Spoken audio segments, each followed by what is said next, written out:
All right, let's dive into this Machine 3.0 thing. We've got a ton of articles and forum discussions. Looks like you really want to know if it lives up to the hype, huh? Yeah, there's definitely a lot of buzz, that's for sure. Especially with the MK1 and MK2 controllers officially out of the picture now. Right, that's a big deal for anyone still rocking the older hardware. Yep. So we'll be hitting all the big stuff, stem separation, the new look, the MIDI editing upgrades, and of course, the big question, is it actually worth the price? Yeah, definitely a lot to unpack there. Especially with some of those changes, people have some pretty strong opinions. You're telling me.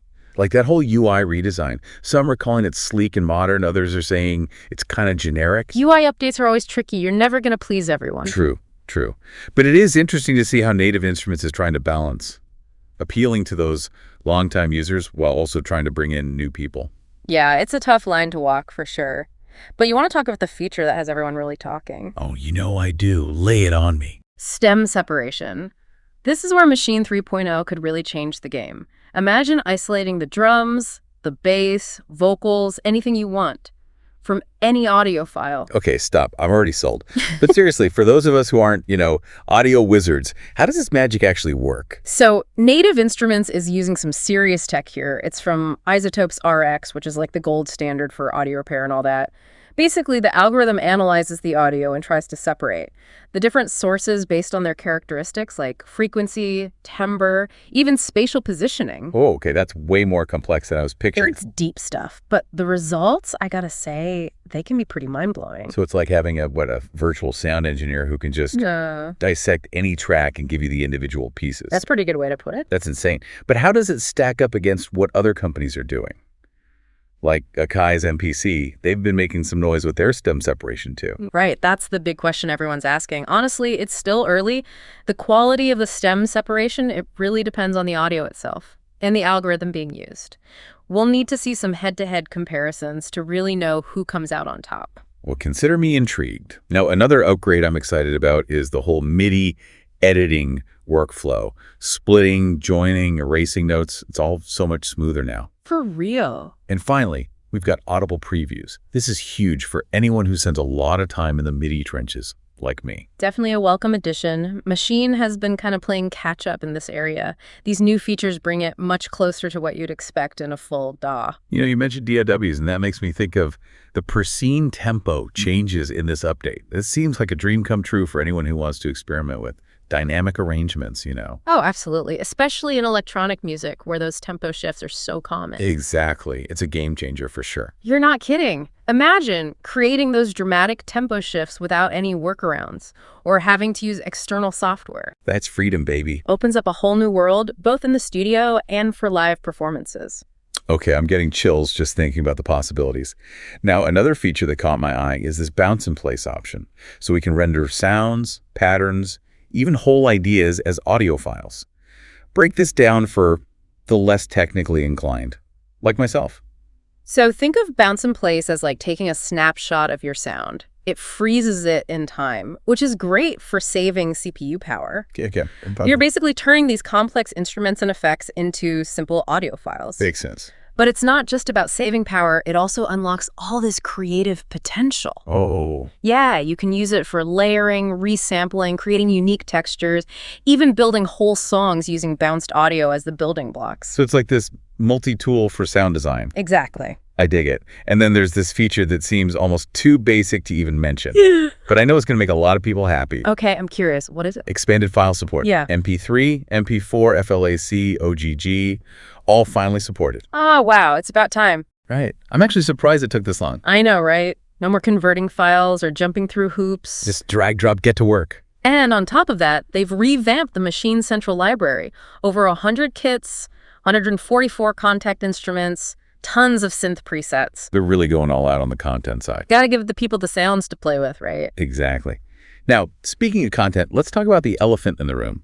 Or maybe the neglected member of the Maschine family is a better way to put it. Oh, I think I know where you're going with this. The Control S-Series NK3. For those who felt left out after the last few updates, is this one finally going to win the back? Well, it's definitely a step in the right direction. Maschine 3.0 does add basic integration for the S-Series MK3. Things like transport controls, integrated control over play assist, on-keyboard display of machine modules. Sounds promising. But to be honest, it's still not the full seamless integration that some were hoping for. Right, it seems like there's still some limitations there. But hey, at least it's something. Now, let's talk about the thing everyone always wants to know about updates. The price.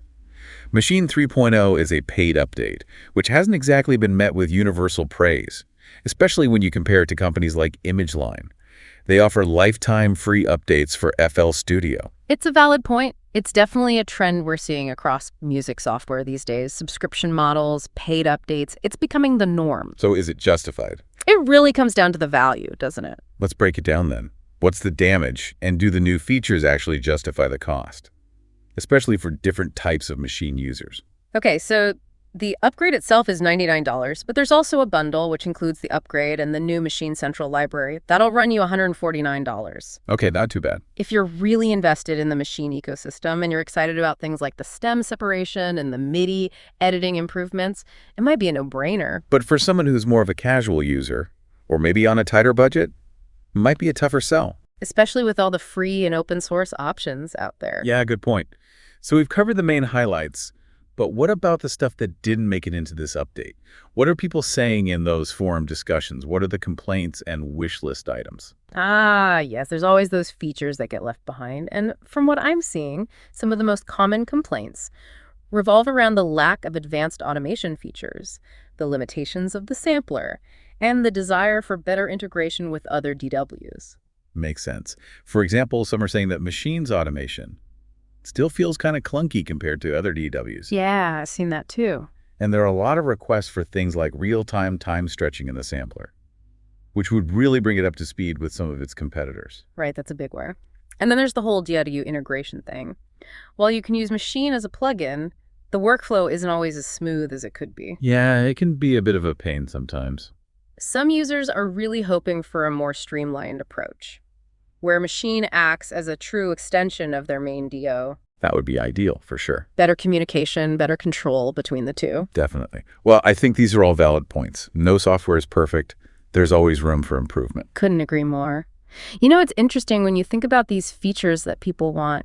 It really makes you wonder what Maschine even is in the music world today, you know? Yeah, that's a good point. It's like it's stuck in this weird space between a hardware groove box and a full-blown DAW. Exactly. Yeah. Trying to have the best of both worlds. Which is cool, but also kind of leads to some of those debates we see online, like in those forum discussions you were looking at. Oh, yeah. Some people want it to stay focused, keep it as this beat-making and sampling powerhouse. And others want it to basically become a dummy, so they can do everything in Maschine. It really makes you wonder what Native Instruments is thinking. Are they trying to be everything to everyone? Right, or are they spreading themselves too thin? It'll be interesting to see what they do in the future, for sure. And while we're talking about what's missing, what about Maschine plus O, the standalone version? There's been zero info on if or when it'll get any of these 3.0 updates. Yeah, that's the big question mark right now. Those Maschine Plus users are probably getting a little anxious. I would be too. Some people online are speculating that Native Instruments might do a separate paid update for Maschine Plus O, maybe even more expensive than the desktop upgrade. That wouldn't surprise me. Standalone hardware is a whole different ballgame compared to just a software update. For sure. Yeah. But it does make you think about the value proposition for those users. If they're essentially paying extra just to catch up, does it feel fair? Tough question. It's a delicate balancing act for Native Instruments. They got to keep both the desktop and standalone users happy. Absolutely.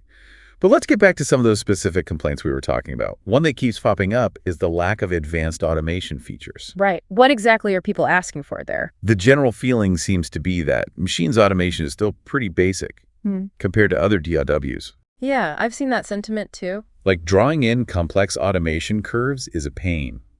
Editing existing automation can be tedious. People want more control. More precision, more flexibility. You want to make those intricate, evolving sounds. And speaking of things people want, what about real-time time stretching in the sampler? Oh yeah, that's a big one. Real-time time stretching, for those who don't know, it lets you change the tempo of a sample without messing with the pitch. Essential stuff.